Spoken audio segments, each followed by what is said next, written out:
अस्सलामुअलैकुम वरहमतुल्लाहि वबरकातुहू। शुरू करते हैं खुदा के नाम से जो कि इस पूरी कायनात के मालिक है। आज से 200 करोड़ साल पहले दो कॉन्टिनेंटल प्लेट के टकराने से एक बड़ी सी दीवार खड़ी हुई। वो दीवार 700 किलोमीटर तक लंबी थी। मध्य प्रदेश, राजस्थान, उत्तर प्रदेश के कई इलाकों से फैली हुई वो दीवार एक बहुत ही इंपॉर्टेंट काम करती थी। थार डेजर्ट को फैलने से रोकती थी। अगर वो दीवार नहीं होती हमारे बीच में तो कई सारे आज मध्य प्रदेश की कई सारी सिटीज आज रेगिस्तान बन चुकी होती। अंडरग्राउंड वाटर और नीचे जा चुका होता। पानी की बहुत बुरी हालत होती। एयर पोल्यूशन बद से बदतर हो जाता। तो रेत के छोटे छोटे पार्टिकल्स होते वो एयर के अंदर चले जाते और एयर पोल्यूशन बहुत ही खराब हो जाती। और ये दीवार का नाम था अरावली हिल्स। अभी कुछ दिनों पहले सुप्रीम कोर्ट ने सरकार को आदेश दिया था, ऑर्डर दिया था, एक अरावली हिल्स को प्रोटेक्ट करने के लिए एक सही से डेफिनेशन बनाओ, क्योंकि अलग अलग राज्यों से जहां से अरावली हिल्स जा रही थी वो सब अलग अलग डेफिनेशन मान के बैठे थे। लेकिन डेफिनेशन बनाई जिससे अरावली को प्रोटेक्ट कम थोड़ा ज्यादा जाएगा। उस डेफिनेशन में दिया गया था 100 मीटर से नीचे जितनी अरावली के हिल्स है उनको हिल्स माना ही नहीं जाएगा, उनको अरावली कहा ही नहीं जाएगा। इस चीज से अरावली पर खुदाई, अरावली पर चीजें तोड़ना, कंस्ट्रक्शन और आसान हो जाएगा। लेकिन जब ये लोगों को पता चला तो लोगों ने प्रोटेस्ट करना शुरू किया। लोग सड़क पर उतर गए।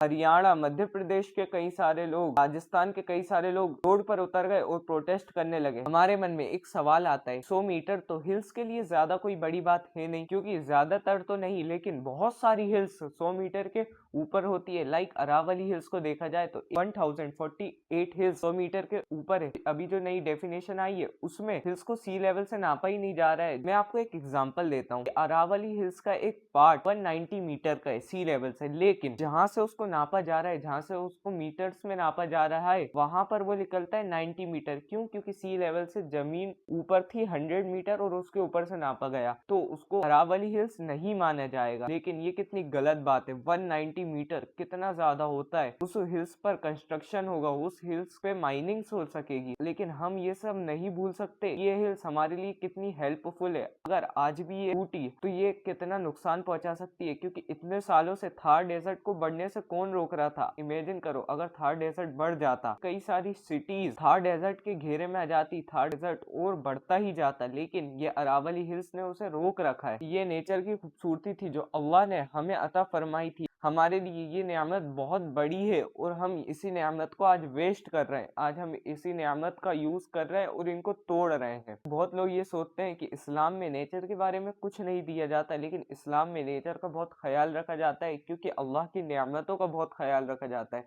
जैसे पानी का हिसाब होगा वैसे ही एक एक पत्ते का भी हिसाब होगा। इसलिए हमें क्या करना चाहिए, ये जो अरावली हिल्स टूट रही है उसके लिए प्रोटेस्ट करना चाहिए और खुदा से दुआ करना चाहिए ये हिल्स ना टूटे। बहुत से एनिमल्स का घर टूट जाएगा। एक छोटी सी वीडियो, एक इंफॉर्मेशन थी कि अरावली हिल्स हमारे लिए कितनी इंपॉर्टेंट है। आप इस बारे में क्या सोचते हो? कमेंट सेक्शन में जरूर बताना। अस्सलाम वालेकुम वरहमतुल्लाहि वबरकातुहू।